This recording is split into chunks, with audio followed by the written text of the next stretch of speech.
We are committed. We are uplifting. We are strong. We are authentic.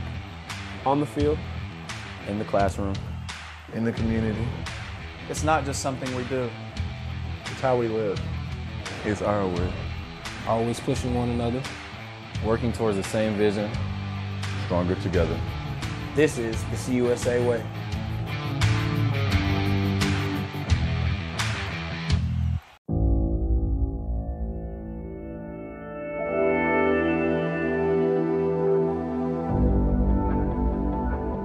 Most of my memories as a little girl are in a volleyball gym.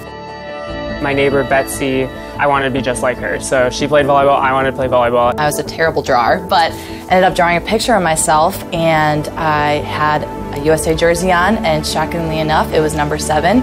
We single filed into the gym, and the first step that I took, I just had these crazy chills. It was a really emotional moment for me.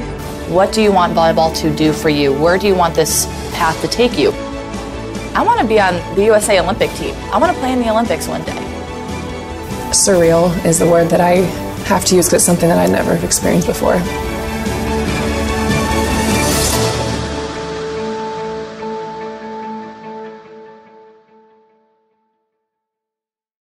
We're a university founded on the side of an airport, reaching new heights. It's in our DNA. And since then, we've dedicated ourselves to solving the big problems facing our community and the world. We believe that crazy startup idea isn't so crazy, that families without healthcare shouldn't have to go it alone. We believe we can be better prepared for the next hurricane, and that our coral reefs can be saved. And that's because, above all else, we believe in you. Live from the Graham Center in the heart of campus at FIU, the semester continues into its second month, and perhaps a little extra pep in the step of the students on this Monday afternoon. A comeback victory on the road 2 nights ago.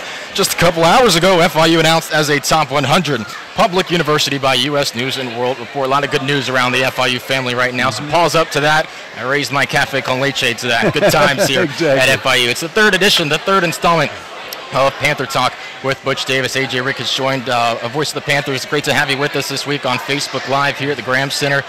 No shortage of storylines from this past week, and boy, as resilient an effort as you can see from the guys. A very emotionally charged week with the events with Anthony Jones and Mershawn Miller. You had that going on. 17-0 deficit on the road in the first week of conference play.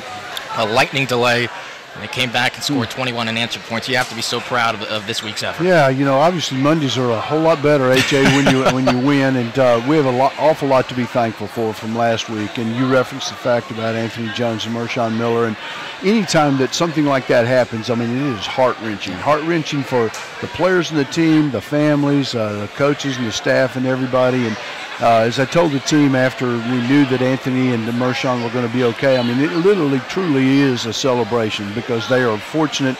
Both of them are alive, but both are going to be okay. And, you know, it speaks volumes, AJ, about the way, how much that these kids care about each other. We talk all the time about, you know, it's a family, it's a family, it's a family. And, you know, you would have been blown away watching those kids behind the scenes, how much they cared about those two young men and how they went to the hospital to be there to be supportive of their families. And so I couldn't be prouder, but I also couldn't be unbelievably more grateful to God for the way in which those two guys are healthy. And the team Saturday night, I mean, I tell you, they show you a lot of resiliency. I mean, just from the standpoint of getting down 17-0, and we weren't playing very well at the time. We got off to a slow start, but obviously, you know, the idea of bouncing back and don't look at the scoreboard, just one play at a time is the only way you can ever get back into games like that, and that's what they did. I mean, the 2 drives in the second quarter that cut the lead to 20-14 at halftime, and you got confidence. You got the feeling that, you know what, hey, we can shut them down offense or shut them down on their defense, and we were having some success, and then the third quarter was spectacular. Come out and have those 2 long drives and score 14 more points. But I was very, very proud of our football team. I want to break the game down to a couple of phases. So let's start first. You can't ignore the 17-0 phase. Jonathan Duhart was electric to start. Their wide receiver had 150 yards. His career high was 160. He had 150 by the second quarter, but after his first catch with 14 minutes to go in the second quarter, he did not have a reception the rest of the game. I know Stanley Thomas Oliver was put on him for majority of that game. You have to like how they responded on him after a tough first quarter. You know, one of the things, AJ, that I think that everybody in the secondary, they've got to learn to do this. I mean, there's certain angles and certain plays that we have high expectations that you can make. On a 3-yard slant route, don't feel like that you're going to try to pick that play off. It's not going to be an interception. Just let them either drop it, throw it over their head, which they did in the second half, bat them down. But if you do make a tackle, okay, it's 2nd down and 7, and they made 3 or 4 yards, and you live to fight another day. You go for an interception, and now all of a sudden the play goes the distance for a touchdown. And those are things that obviously the experience of getting guys to understand, you know, how to play certain coverages, how to play certain plays, and make sure that you're making the right decisions. And obviously in the second half we played much better on that. Yeah, you go down 17-0. You fast forward to the second quarter, and the first touchdown to C.J. Warden. It was the first of 2 75-yard drives to win the half, and that touchdown pass, it was 3rd and 10.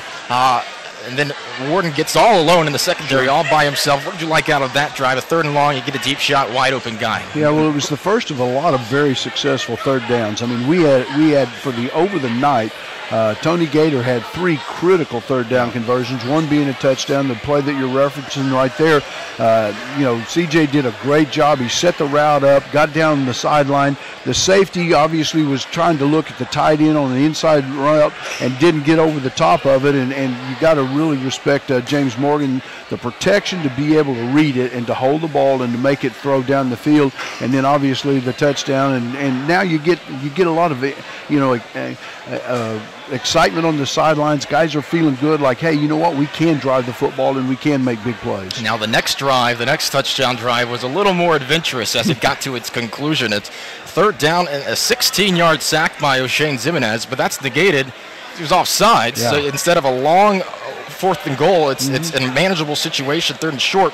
And then the next play, it forced a fumble, which you recover, and then the touchdown pass to Tony Gator. So it was a little more adventurous to get there, but they found a way to get into the end zone and get to Tony Gator. And Tony did a great job. I mean, he ran a great one-on-one man route, and he beat the guy out of the break, caught the ball, and then split the defenders. I mean, obviously it looked like he was going to make the first down, but he actually got the ball into the end zone for the touchdown. And again, the protection was good. When our offensive line is really zoned in and they're very aware of all the different stunts and the blitzes, and one of the things, and we talked to our offensive line about it all week long leading up to the game, we felt like last year that ODU had one of the 2 or 3 best defensive lines that we played all of last year, and they had them all coming back this year. And, you know, a first-round all-conference selection at defensive end, and he led the team in the league in sacks last year. I mean, he's really a great player, and trying to shut him down and making sure that he wasn't as disruptive as he was a year ago, and obviously that ended up being a real challenge for us.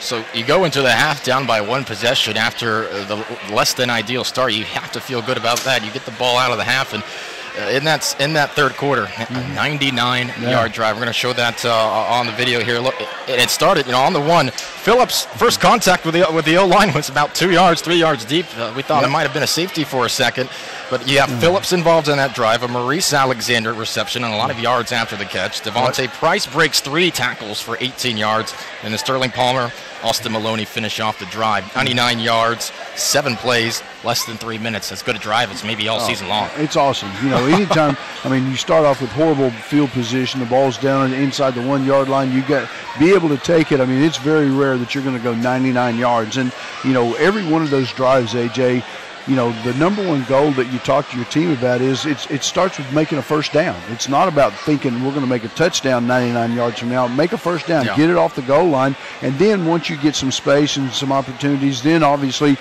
a lot of guys made plays during that drive, and that's what I like about the way in which our offense is starting to unfold. It's not just focusing on one guy. If you go back a year ago, I mean, it was almost always Thomas Owens, and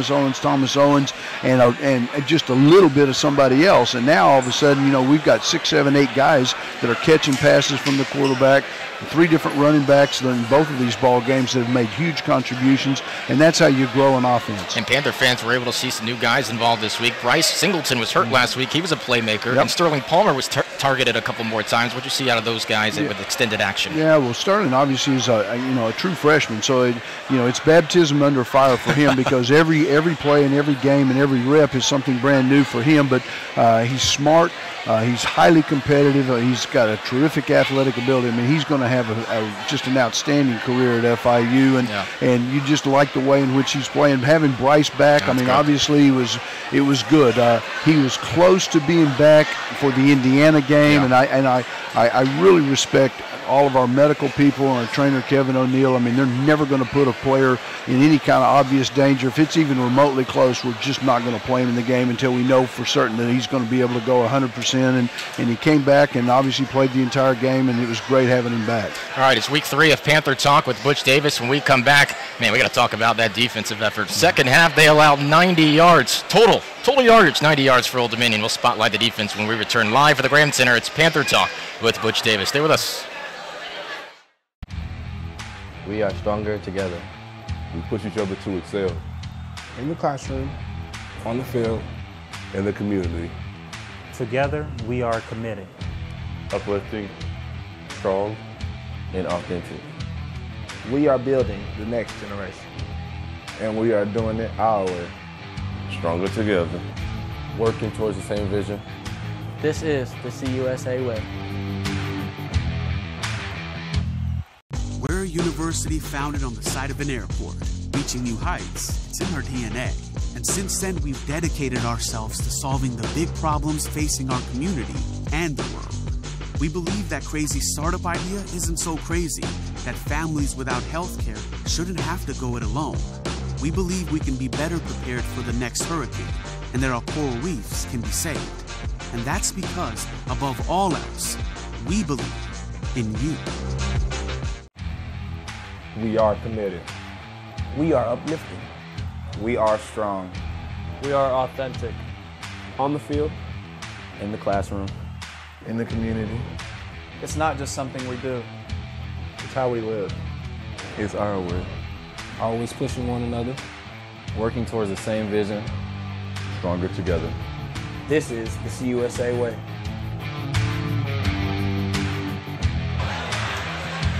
Fans, a reminder that Brickell Motors introduces the FIU Panther Plan. Every FIU student, employee, or alumni will benefit from special pricing and a $250 student referral program for telling a friend. Go to brickellmotors.com. As you took a look live from the Graham Center, Coach, there's no donut stand this week. That's the biggest disappointment in my eyes. Where am I going to go after the game? And with the coffee, just to add a little bit of buzz to the show. Where is everyone? I can see there might be some fraternities down there selling some goods for us. All right, let's talk the defense. Okay.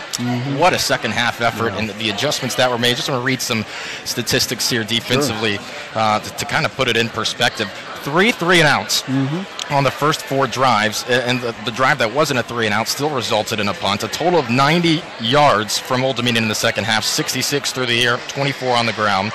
For the game, he had 2 sacks, 6 tackles for loss, 4 pass breakups, and he got to Stephen Williams all throughout the game. And, of course, what was great, just like last year's game on the road at Rice, and just like the UTSA game, there was a great stop on 4th down inside the red zone that kind of shut the door on Old Dominion. And how fun was that, watching the defense and defensive line make a presence on almost every play, you felt? You know, AJ, we talked about the defense yesterday in our team meeting and the way in which they did. And you already referenced the 3 3-and-outs. They actually had 5 during the course of the game, and one of the most critical ones was after James threw the interception. I mean, you want to talk about a sudden change, and the defense goes out and actually holds them to 3-and-out, and they end up having to punt. So obviously that was huge. And then I really have to acknowledge our assistant coaches and Brent Guy, the defensive coordinator. Every possession when they come to the sidelines, I really think that we're starting to get great feedback from our players. Them telling us this is the way they're lining up, this is how I see it, this is the quarterback, this is the pre-snap knowledge that we can use as an advantage. And every possession it seemed like we got stronger and stronger and stronger. Then at halftime I thought we made some really good adjustments. We changed and tweaked some of the coverages that we were using, and it paid dividends in the second half because it allowed to take away the run, but it also allowed the defensive line to kind of tee off and get after the quarterback a little bit and put pressure on him, make them throw it incomplete, sack them, hit them, knock them down. And, it was just kind of a really good, complete defensive effort. And then obviously at the end, we took a lot of pride last year. I mean, we were number 1 in the nation offensively inside the red zone, but we were number 30 in the nation a year ago defensively in the red zone about keeping them out. And even though a couple of the previous drives resulted in field goals, and I mean that's a pretty good trade-off. If you can force them to kick 3 and not give up 7, even that's a potential win for their defense. Ike Brown was the one we talked about it a little bit earlier on that slant route. Duhart got free on him, but Ike Brown was the guy on 4th down to bat it down. How'd you feel he graded out throughout the course of the game? And along the line, and we talked a little earlier, Noah Curtis did really well. He had more tackles in the first half than he had all the Indiana game. He was a monster, so you have to like the way Ike Brown responded. Had a big play at the end, and of course, the defensive line play was there. Well, defense is it's a team effort. I mean, it's all about swarming, taking care of your responsibility, then get off of your job and go and fly to the football. Noah Curtis was outstanding. It's probably the best game that he's played at FIU, and he played probably about 35% of the plays a year ago as a true freshman, but he had pressures on the quarterback. He made tackles. He had some extra super effort plays where he was chasing ball carriers down and the quarterback from behind. You can't acknowledge those kinds of effort as much as you'd love to. And then Ike, like you said, he made a critical error early, trying to go after an interception on a 5-yard slant route, and that's just he's a good player. He runs fast. He knows how to play, and you could see it in the second half once he just zeroed in. Do your job, play your fundamentals, play your technique. Plays will come to you. I mean, they really truly will. And the 4th down play, he was right there to knock the ball down, and he just did his job, and it was great. Kenny Kelly referenced it on the broadcast. He thought open field tackling was the progress of that throughout the game, and there were some great open field tackles to force 3rd and short rather than giving up that 1st down, and that changed the momentum, of course. Yeah, I mean, obviously, it's a fine line, AJ. I mean, like, how much do you tackle full speed live scrimmage during training camp? And you have to walk the balance because it's critically important, but you're tackling your guys, and you don't want to run the risk of getting guys injured. So we focus on tackling during the course of the week on Tuesdays and Wednesdays, wrapping up and tackling, and I thought that we were much better in the second game than we were in the first game. It was a lot of fun to watch, man. We felt every single play in that second half. I keep referencing the second half. It really started the second quarter. Sure. That progress defensively. You felt every single play that D-line was going to get pressure to the quarterback, whether it was LaRusso, whether it was Stephen Williams. And as the game wore on, man, that was a lot of fun to watch. All right, President Rosenberg was in a music video a couple weeks ago. We chatted about that. Butch Davis matched that on a viral platform moving forward. We'll talk about a guy that visited FIU last week that almost ruined the program, in the words of Butch Davis. We'll be right back after this.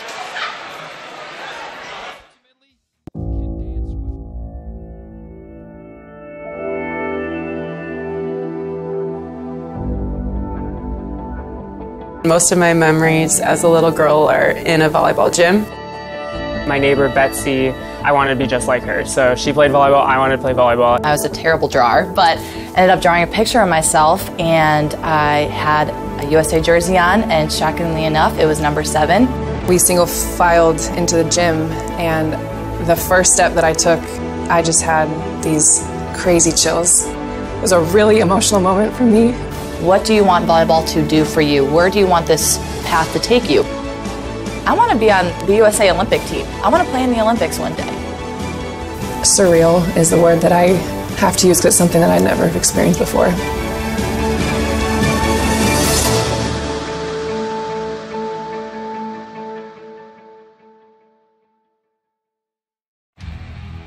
We are stronger together. We push each other to excel. In the classroom, on the field, in the community. Together, we are committed.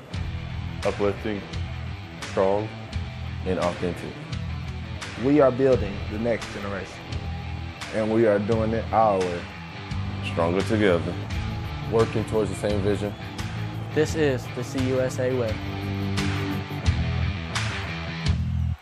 We're a university founded on the side of an airport, reaching new heights. It's in our DNA. And since then, we've dedicated ourselves to solving the big problems facing our community and the world. We believe that crazy startup idea isn't so crazy, that families without healthcare shouldn't have to go it alone. We believe we can be better prepared for the next hurricane, and that our coral reefs can be saved. And that's because, above all else, we believe in you. Hey, Caleb, look, I'm going to fire you, and this is the reason why. You got a lack of work ethic. You've destroyed our football program. I remember you as a player, how difficult it was. You weren't good at that, and you certainly aren't good at this. Wait, what do you mean I'm not? What do you mean I wasn't good as a player? Well, as a player, I mean, obviously, you were never prepared. You did exactly the same thing as the players you did today. You showed up. You thought you ran the entire program. You thought you were a comedian. You wanted to make everybody feel like that you were important. And today, all you did was destroy. Which I love that. That's terrific. I hope you didn't destroy the program too much. Can you recover from that? Let me just tell you something, AJ. Caleb he's hilarious. I mean, if you've ever been around him just naturally, just by accident, almost everything he says is funny, and he's got over 500,000, I think it's like 500,000 plus followers on his Twitter accounts and all those things, and it was good. I mean, a lot of the pieces on there, people ought to go and take a look at it. Him in the training room messing around with guys that were hurt, and guys with Taj Breithaupt, the offensive lineman that's 6'8" and weighs 365 pounds, and he's trying to scold him for not giving enough effort. I mean, the whole deal was funny, and it was good to be a part of it, and Caleb was hilarious. He was really fun. It's based on when he was the supervisor of morale when you were in Chapel Hill. Did he come to you with that idea, or were you trying to carve out a role for him? Yeah, to be honest with you, I mean, obviously he came as a walk-on quarterback out of high school, and so and after about a year of he wasn't going to be a quarterback, and then obviously I left North Carolina,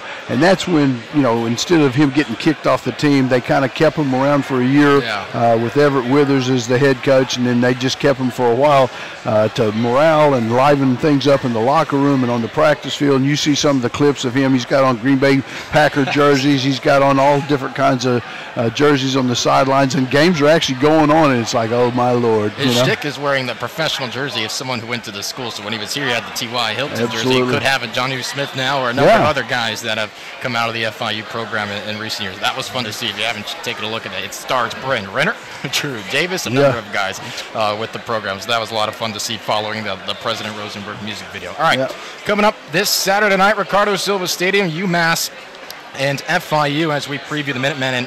And Coach, 1-2 on the season is UMass. A win against Duquesne to start their year. Their last two games, a 55-21 loss to Boston College, and then this past week, 34-13 to Georgia Southern. So they're a motivated group looking to get back to 500 on the season. It's Monday, scouting, looking at the film, just early impressions of UMass. And well, I mean, most of my impressions are from last year and how well their quarterback played. I mean, he was really one of the better quarterbacks that we played.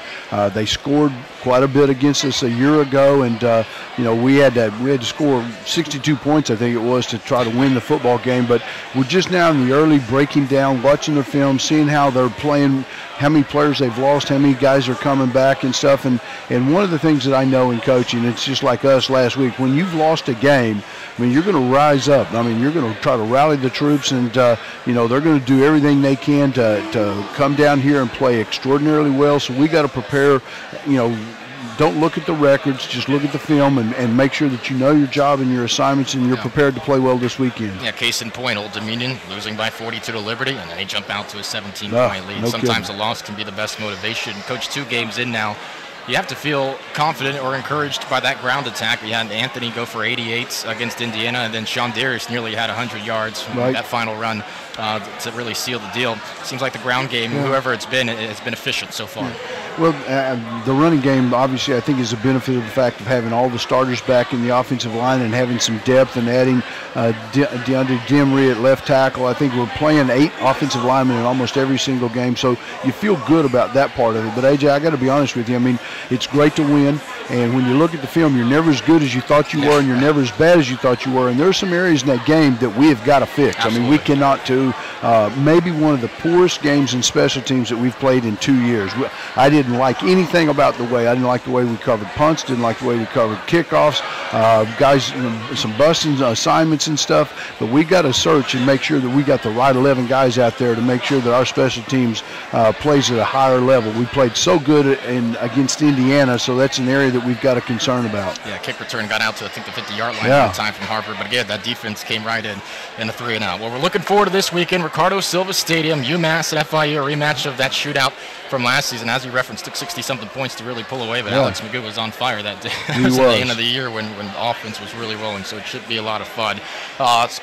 Before we go, again, our thoughts with Anthony Jones right now, who's recovering from last week. Rashawn Miller's out of the hospital. Still, our thoughts and prayers are with those guys. And, Coach, I know you've recruited guys before. I want to mention something real quick before we go. I know you've recruited guys from the Wilmington area, the Wrightsville Beach area. Connor Barth comes to mind. That was my last stop, was the Wilmington area. They got a Cat 4, Cat 3 hurricane barreling towards right now. So you guys stay safe up on the East Coast. Come down to Miami, see the UMass FIU game this weekend. There got you some go. tickets for it if you want to come down for that. Appreciate you joining in to Panther Talk, Episode 3 with Butch Davis. We'll see you this weekend here at Ricardo Silva Stadium. UMass and FIU.